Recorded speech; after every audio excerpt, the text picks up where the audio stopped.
Alors, là, on va parler de... Je vais essayer de vous montrer en quelques minutes. Vous m'arrêtez parce que là, je peux parler pendant 4 heures dessus. De la révolution, oui, c'est une vraie révolution dans les maladies neuromusculaires. On a commencé, la plupart d'entre nous, notre médecine en disant dès qu'il y a une maladie neuromusculaire chez l'enfant, c'est rare, jusqu'à malheureusement quand même des parents qui disent, on nous disait de mettre notre enfant dans un centre et d'en faire rapidement un second. Bon, bien sûr qui est complètement, ce qu'il ne faut surtout pas dire, surtout que le second avait une chance sur 2 d'être atteint de la même façon, donc c'était débile. Mais voilà, c'était comme ça, et puis après on s'est occupé quand même pendant bien 20 ans de ce qu'on appelle la prise en charge symptomatique. Et ce qu'on peut dire quand même, moi ce que je voudrais d'emblée préciser, et je le dis aux parents, quand j'ai commencé ma médecine, les enfants avec une myopathie de Duchenne mouraient en pédiatrie. Ils mouraient entre 15 et 18 ans. Maintenant, ils ont 30 ou 40 ans. Et ce qui a changé, ce n'est pas du tout l'apparition de traitements, de thérapie génique ou quoi, c'est la prise en charge symptomatique. De mieux s'en occuper, de les sortir chez eux, de traiter les infections, de traiter l'insuffisance cardiaque et compagnie, fait qu'il y a un pronostic vital. Déjà, on n'a aucun médicament qui quand même peut doubler dans une maladie chronique l'espérance de vie comme le traitement symptomatique. Donc, le traitement symptomatique garde toute sa valeur et il faut se battre pour qu'il soit mis en place correctement. Parce que les parents viennent en demandant la thérapie génique, mais si on leur dit, mais attendez, il faut commencer par la kiné. Ah non, moi je ne veux pas de kiné. Non, non, non, ça ne marche pas comme ça. Il faut vraiment... Voilà. Et puis arrive donc depuis quelques années, et l'histoire que je vais vous raconter, c'est la myotrophie spinale, puisque celle-là, les autres, c'est que des essais thérapeutiques et ça ferait trop catalogue. Et je vais vous la raconter dans la vraie vie, telle qu'on l'a vécue chez nous. Et là aussi, vous voyez qu'il y a beaucoup de femmes, mais bon, c'est la pédiatrie, et puis c'est mon service.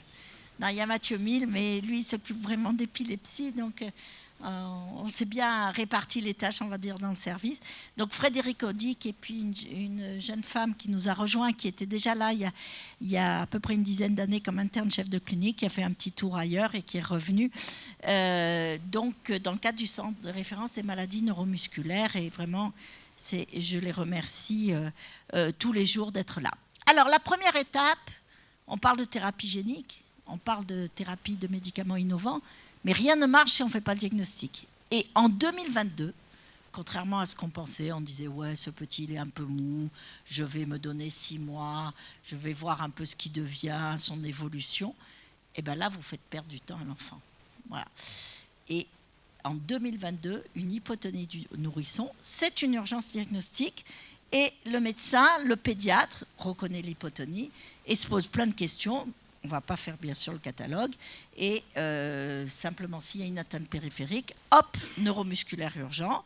Je vous rappelle rapidement les causes de là aussi. Et ce que je disais, c'est que la neurologie pédiatrique, ce n'est plus du tout une spécialité attentive, d'accompagnement. Ouais, ils sont bien gentils, les neuropédiatres, ils accompagnent bien les familles, et puis c'est tout. Ben non. Et puis à tel point que les directeurs d'hôpitaux nous détestent, parce que vous verrez les prix.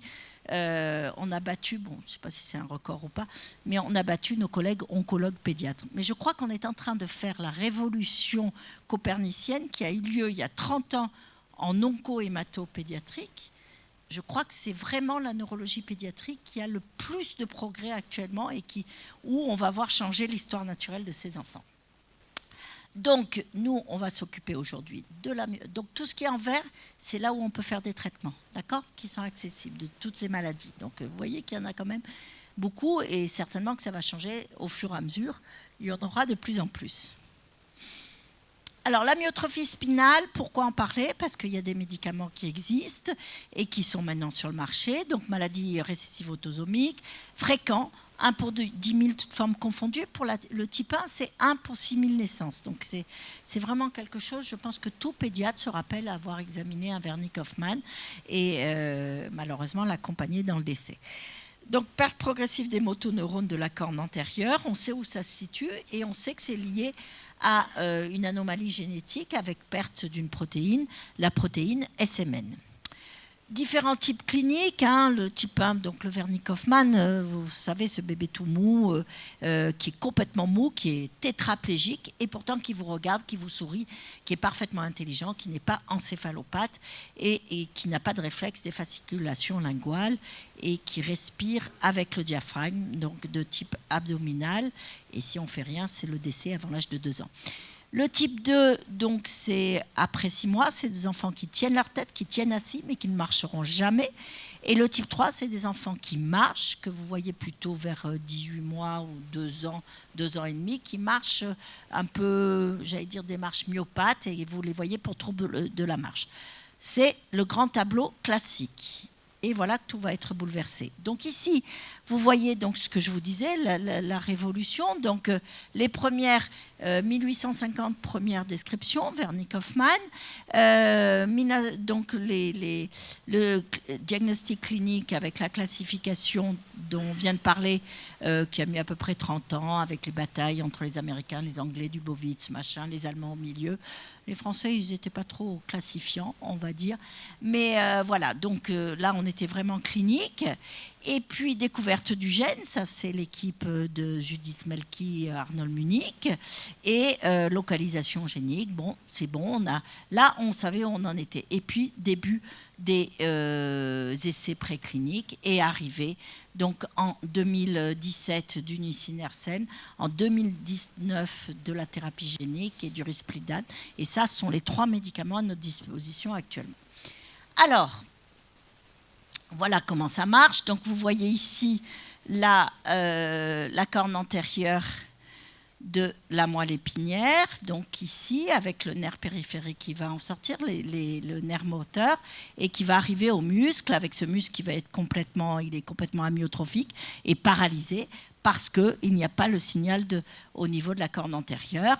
Et vous voyez ici représenté donc le gène SMN1, et avec le gène, il a une copie, ce gène, qui s'appelle SMN2, et en fait, il y a une corrélation. Tous ces enfants, ils ont 0 SMN1, 0 protéine SMN1. Par contre, ils ont une corrélation suivant le nombre de copies SMN2. Moins il y a de copies SMN2, plus la forme est grave.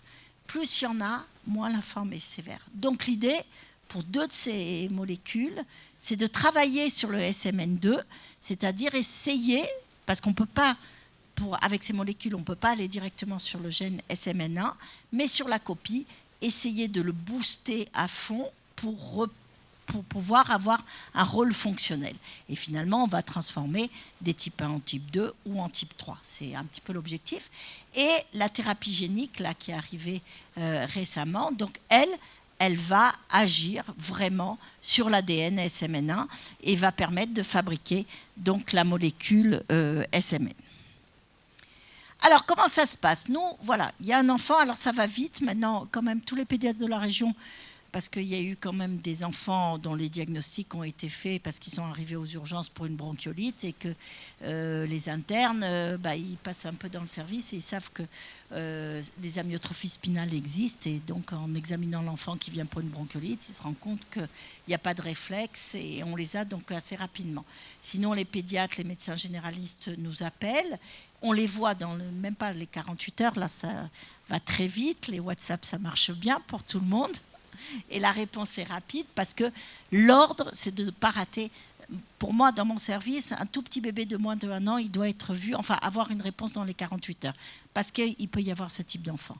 Alors c'est sûr que vous me direz un enfant autiste, retard mental ou quoi, on peut attendre un petit peu, mais comme on ne sait jamais, on essaye de les voir le plus rapidement possible. Donc, à l'examen, ici, vous voyez cet enfant complètement tétraplégique. Vous voyez qu'il est très, très mou. Il bouge juste un peu les extrémités. Il a une respiration, enfin, on ne voit pas très bien, mais vous me croyez, de type abdominal. Et par contre, il suit bien du regard. Donc, c'était Frédéric Audic. Elle a pensé à une amyotrophie spinale. Immédiatement, on va faire l'étude génétique, bien sûr, parce qu'on peut traiter que si on a la confirmation. Donc, on l'envoie et on a le résultat en 3 jours. Là aussi, il faut vraiment que nos généticiens, PCR, ça se fait quand même très rapidement. Et on fait en même temps un bilan qui sera le bilan pré-thérapeutique. Par exemple, si on veut une thérapie génique, il faut que ce petit bébé de 2 mois n'ait pas rencontré l'anticorps adénovirus 9, des anticorps anti-adénovirus 9, parce que le gène, en fait, est intégré dans un adénovirus de type 9. Donc, si l'enfant fabrique lui-même des anticorps, on ne pourra jamais lui faire une thérapie génique. Mais enfin, à cet âge-là, c'est quand même très rare. Et s'ils en ont, c'est souvent transmis par la mère et ils disparaissent. Donc, après, on a le résultat très rapidement. La phase indispensable, la plus longue, c'est l'annonce du diagnostic. On prend son temps. Et on les voit, voilà, on explique avec tout le langage simple et dire ce que l'on sait. Et moi, la question, il y a plein de parents, quand je leur dis, bon voilà, c'est une amyotrophie spinale, j'explique sans traitement ce que ça donne et où on en est maintenant. La question qu'ils me disent, mais comment il sera à 30 ans? Je dis, mais j'en sais rien. Il a 3 ans le traitement. Je peux vous dire que comment sont les enfants de 3 ans. Mais 30 ans, je ne peux pas. On va l'apprendre ensemble. Donc, c'est vraiment, il faut dire ce que l'on sait, il ne faut pas craindre d'être ignorant et je pense qu'il faut avoir ce langage de transparence. On a des réunions, donc chaque fois qu'on a un nouveau cas, on fait une réunion de concertation pluridisciplinaire. C'est l'ensemble des centres français, soit de discussions diagnostiques quand c'est un peu compliqué, mais c'est surtout les discussions thérapeutiques, savoir de quelles molécules on va utiliser pour cet enfant-là. Alors, les molécules, les voilà. En fait, c'est différents traitements dont je vous parlais. Et on va voir d'abord la thérapie génique. Donc, c'est impossible à dire, ça s'appelle le Zolgensma. Mais sinon, c'est l'onasmenogène. Enfin bon, bref, j'essaye même pas, c'est très compliqué, peu importe. C'est vraiment le traitement de thérapie génique. Donc là, on explique aux parents ce qu'on va faire, on leur fait signer d'ailleurs un papier, ça c'est clair, et puis on leur dit que c'est un médicament de thérapie innovante de thérapie génique, donc c'est avec des organismes. Vous savez, il y a beaucoup de mots qui circulent dans la littérature qui sont empreints d'une étiquette. Je ne vais pas rentrer dans les détails de ce qui se passe actuellement en France, mais oui, la thérapie génique, on utilise des OGM et les OGM, ça peut être très bien. Voilà, ça peut sauver des enfants. Donc il faut qu'on arrête aussi de tout généraliser de façon médiatique, on va dire, pour ne pas dire autre chose. Donc, il faut demander l'autorisation à l'ARS. Donc, vous voyez, nous, par exemple, il y a un enfant, il y a 2 ans, quand le traitement est sorti, parce qu'on doit traiter les enfants de Nice et de Marseille, et on n'a pas pu traiter celui de Nice, il est parti à Toulouse, parce qu'on n'avait pas encore l'autorisation. Voilà, donc il faut, bon, ça, je vous passe les détails administratifs, mais c'est capital.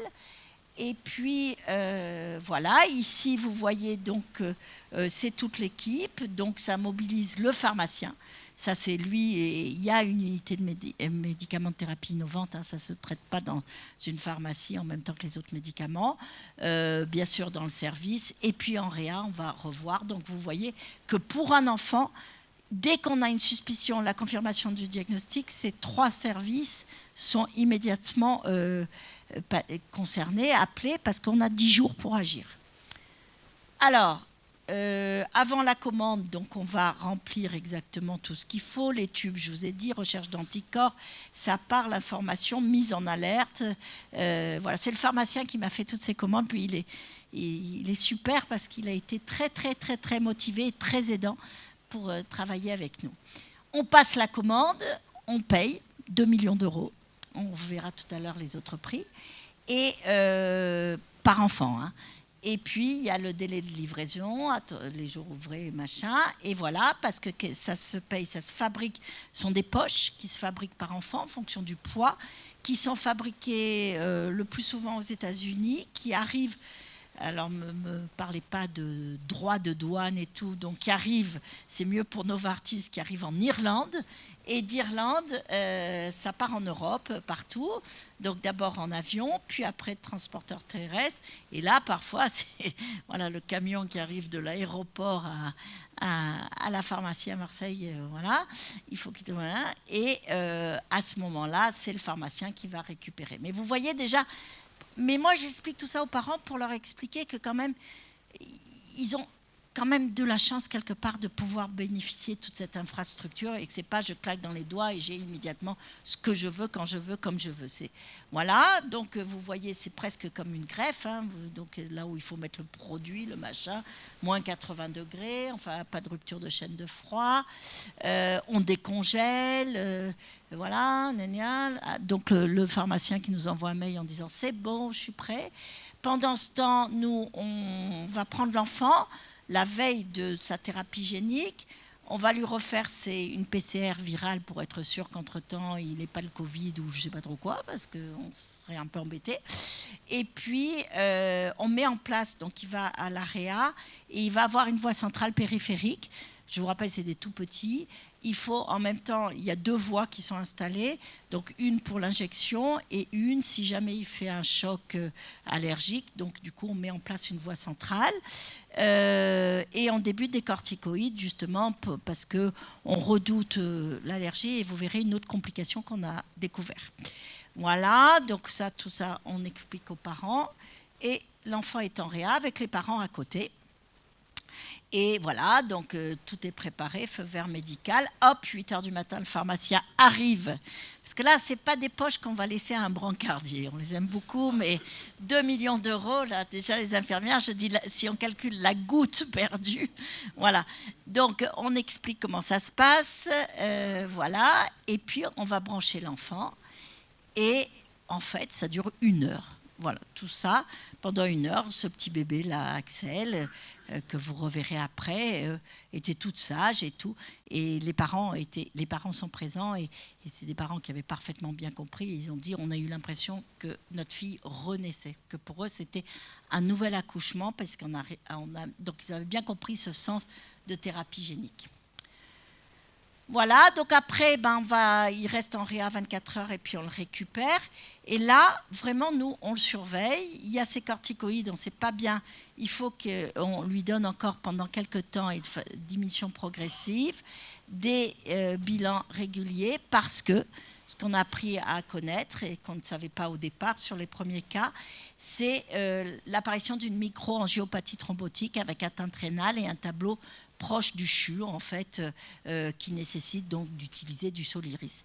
Alors en France, sur maintenant la quarantaine d'enfants, il y a eu un seul enfant qui a présenté une forme sévère, mais maintenant qu'on fait de façon systématique les transats, la troponine et compagnie, il y a quand même des variations aussi qui sont liées à la thérapie et certainement au virus.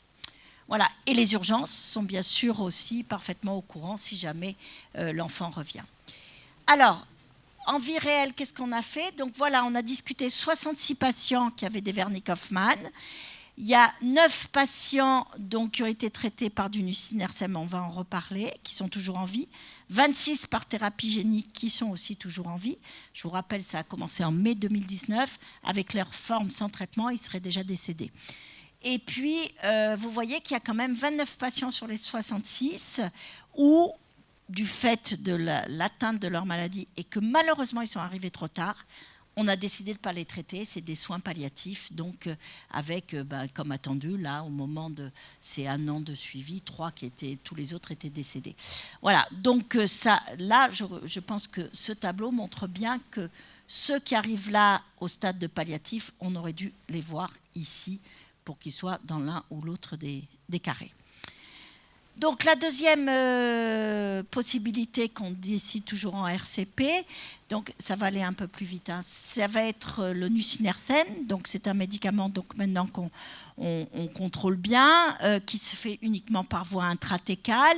Il y a 4 injections pendant 2 mois, donc une injection à 15 jours d'intervalle au départ, et puis après une injection tous les 4 mois, mais à vie. Alors là, c'est pareil, les parents ils disent à vie, c'est combien de temps? Je ne sais pas moi. Hein. Tu vas voir, il y a un tableau où il y a tout. Non, tu vas voir, c'est pas fini. Donc, 123 enfants, ça c'est un papier qu'on a fait l'an dernier. Donc là aussi, des enfants français. Donc autant de filles que de garçons. Bon, c'était attendu, c'est une maladie récessive autosomique. Tous les enfants de moins de 2 ans, sauf 3, avaient amélioré de façon significative. Je vous rappelle que moins de 2 ans, diagnostic moins de 2 ans, ce sont des enfants qui ne faisaient que se dégrader. Là, ils augmentent leur motricité. On a aussi, donc ça c'est des scores, je passe parce que c'est vraiment casse-pied tout ce qui est score. Il faut reconnaître qu'ils vont mieux. Les parents, ils sont tous ravis. Donc ils trouvent qu'ils ont bien compris que leur enfant avait une maladie très grave et ils sont tous satisfaits. Ils disent que donc c'est avec des cotations assez spécifiques et même 6% très nettement améliorées. Donc ça c'était la première étude sur 1 an. Et du coup, on est passé à la saison 2, et puis il y aura une saison 3, on va la vendre à Netflix bientôt. Donc là, c'est une étude très multicentrique toujours, pareil, motrice, respiratoire, nutritionnelle. Et là, on avait une 60aine et surtout les enfants de moins de 2 ans. Alors la différence qu'on a, on a une amélioration très nette, puisque vous voyez quand même 2 copies, les formes les plus sévères, 95% tiennent leur tête. C'est des enfants qui ne tenaient jamais leur tête. Assis sans support, 80%.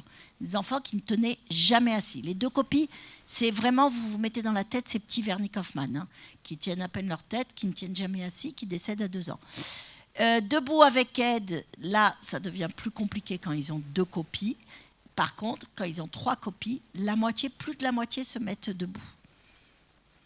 Toujours pour des types 1, des formes avant l'âge de 2 ans. Marche avec aide, donc là 0, ici 9. Donc vous voyez que le pronostic est vraiment lié à l'atteinte avec les copies. Et par contre, aucun ne sait courir. Mais la question suivante, voilà, les aides respiratoires là aussi. Donc des enfants, les 2 copies ont besoin d'une aide respiratoire, une VNI, que 13% dans les 3 copies. Gastrostomie, donc 61% besoin d'une gastrostomie dans les 2 copies, 5% ils mangent normalement dans les 3 copies. Voilà, donc vous voyez qu'on a transformé totalement l'histoire naturelle de ces enfants. Et enfin, l'atteinte orthopédique, on retrouve la même chose, donc avec des enfants qui ont besoin de moins de corsets, qui probablement... Alors, la scoliose, ils vont l'avoir et elle sera un peu différente. Et c'est ce qu'on travaille actuellement. Il faut que les orthopédistes aussi changent leur technique parce qu'il y a ce muscle qui est quelque part réparé, ou en tout cas qui continue à grandir, il n'est quand même pas tout à fait normal. Donc, il va falloir quand même s'adapter à ça. Ce qui est aussi extrêmement important, c'est des enfants qui mouraient tous avant l'âge de 2 ans, ils sont tous socialisés. Alors vous direz, en France, c'est vrai qu'il y a beaucoup d'aide pour les enfants handicapés, mais ils sont à la crèche quand ils ont l'âge de la crèche, ou sinon, vous voyez, à l'école. C'était quelque chose, les types 1, morts avant 2 ans, n'étaient jamais à l'école. Voilà, donc on apprend énormément de choses. La 3e molécule, donc, c'est celle-là, la différence, c'est qu'elle est Péros. On n'a pas encore beaucoup de recul, mais on a à peu près les mêmes résultats que le nusinersen, donc je ne vais pas revenir. Et actuellement, c'est surtout des patients pédiatriques. Et en fait, c'est surtout des patients, on a le droit de l'utiliser que quand le nusinersen n'est pas possible, parce qu'il y a une scoliose trop importante ou on peut plus, ou du matériel d'ostéosynthèse. Voilà, donc les registres, vous voyez que c'est important. Le publicatoire dans la vraie vie. Parce que le publicatoire sur les essais thérapeutiques, c'est que des échelles, vous ne comprenez rien. Ni les parents, ni nous-mêmes. Par contre, la vraie vie, c'est savoir justement s'ils vont à l'école, de quoi ils ont besoin, enfin, avoir vraiment tout ça. Et vous voyez que quand même, c'est pas... À partir du moment où en médecine, on commence à traiter, à ce moment-là, il y a de plus en plus d'équipes qui s'en occupent. Et voilà la réponse à ta question. Donc... au point de vue médico-économique, 1 945 000 € par patient, donc une fois, one shot.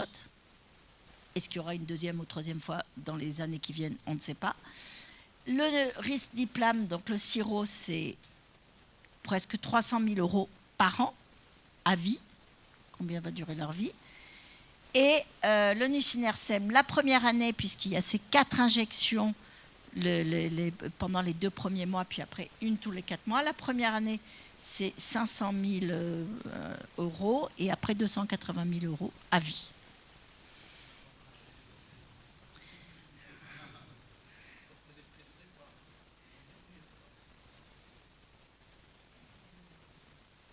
Ouais, enfin, de 1,9 million, ils sont passés à 1,8 million. Voilà, donc la question qui se pose, c'est vraiment, il faut bien d'abord que le médecin comprenne bien le traitement pour pouvoir bien l'expliquer. Que les objectifs de traitement sont bien définis. On va améliorer, modifier la maladie, jamais on peut utiliser le terme de guérison. La thérapie génique, ce n'est pas un miracle, ce n'est pas magique, ce n'est pas ça qui va permettre de guérir pour que l'enfant soit comme les autres. Non, il va rester malade, il va rester avec un handicap, mais qui sera moins sévère, mais qu'il faudra accompagner, par la force des choses, beaucoup plus longtemps. Et comment ? C'est la Sécu, oui, en France, oui. C'est des médicaments d'exception, oui. Le gros problème, très sincèrement, moi, il y a des familles qui me contactent du Maroc, ou d'Algérie, ou de Tunisie, on ne peut pas les prendre en charge. Sinon, il faut qu'ils trouvent eux-mêmes 2 millions d'euros. Et parce qu'après, franchement, la journée en hospice et tout ça, bon, c'est rien à côté, c'est 30 000 euros, enfin, voilà, mais c'est surtout... Voilà, et attention au miracle, voilà, et pour terminer, théoriquement, hein, c'est peut-être là, voilà, une petite fille qui, très sincèrement, quand on l'a vue à l'âge de 6 mois, on s'est vraiment demandé si ça valait le coup de la traiter, parce qu'on s'est dit, d'abord c'était l'une des premières, vous voyez qu'elle a maintenant 4 ans, donc on n'avait pas encore le recul, on le fait d'année en année, et on s'est dit c'est trop tard, elle arrive trop tard, elle est déjà trop atteinte. Voilà, et ben elle nous a dit qu'on avait eu raison de la traiter, et là maintenant elle demande autre chose, et pourquoi pas. Voilà, donc elle est sur son petit truc. C'est une enfant vraiment à 6 mois, on était prêt à préparer du palliatif pour un décès le mois suivant. Oui, tous. C'est Marseille, hein. C'est Marseille, hein, tu le sais. Hein. Ils sont... Ouais, marocaine, algérienne, c'est pareil. C'est pour ça que c'est bien que je vienne, parce que je sais dire quelques mots et ça plaît beaucoup aux familles. Voilà. Et donc ici, vous voyez un autre petit aussi, pareil. Et en terminé, voilà, donc vous voyez, c'était en plein Covid. Cette petite fille, elle a été traitée en plein Covid. Et la petite Axel, elle, très sincèrement, elle est arrivée à l'âge... Moi, je n'étais pas contente, je vous le dis, hein, parce qu'elle est arrivée à l'âge de 8 mois pour une bronchiolite. Et ça faisait 4 mois que son pédiatre disait, tous les enfants, la maman était inquiète, sur l'hypotonie, tous les enfants sont différents, laissez-lui grandir à son rythme. À 4 mois près, parce qu'elle est là, elle tient bien assise, elle respire toute seule, elle mange toute seule. Donc voilà, un mois plus tard, elle était décédée. Mais on aurait pu, il y avait déjà le traitement qui existait, donc à 4 mois près, on aurait pu récupérer beaucoup plus. Donc la dernière question qui se pose, parce ça va très très vite la médecine, c'est le dépistage néonatal. Donc finalement, on se rend compte que chez ces tout petits, l'expérience nous montre que plus on les traite tôt et mieux ils vont, même quand ils ont une forme très sévère avec uniquement 2 copies. Donc ne faudrait-il pas les dépister de façon systématique à la naissance, mais à ce moment-là faire un dépistage, pas intrafamilial bien sûr, mais un dépistage généralisé. C'est une vraie question qui se pose. C'est fait en Belgique, c'est fait dans certains pays, avec des résultats qui sont bons, avec des enfants qui marchent. Voilà, en France, c'est en train d'être discuté. Là, juste pour la France, on était à 6 maladies dépistées, on sera à 13 à la fin de l'année. Et est-ce qu'après, on passe aux maladies génétiques? Enfin, ça pose d'autres débats éthiques et compagnie, puis lesquels. Mais probablement que la myotrophie spinale, ça sera celle qui sera dépistée. Oui, toujours sur le carton. Oui, parce que ça, c'est des PCR. Voilà. Et Axel, donc avec ses 2 parents... Voilà, qui a fait la une du Téléthon cette année, qui m'a donné la chance de rencontrer Soprano. Enfin, c'était formidable. Voilà, vous voyez, la médecine, ça mène à tout. Voilà, merci beaucoup pour votre attention.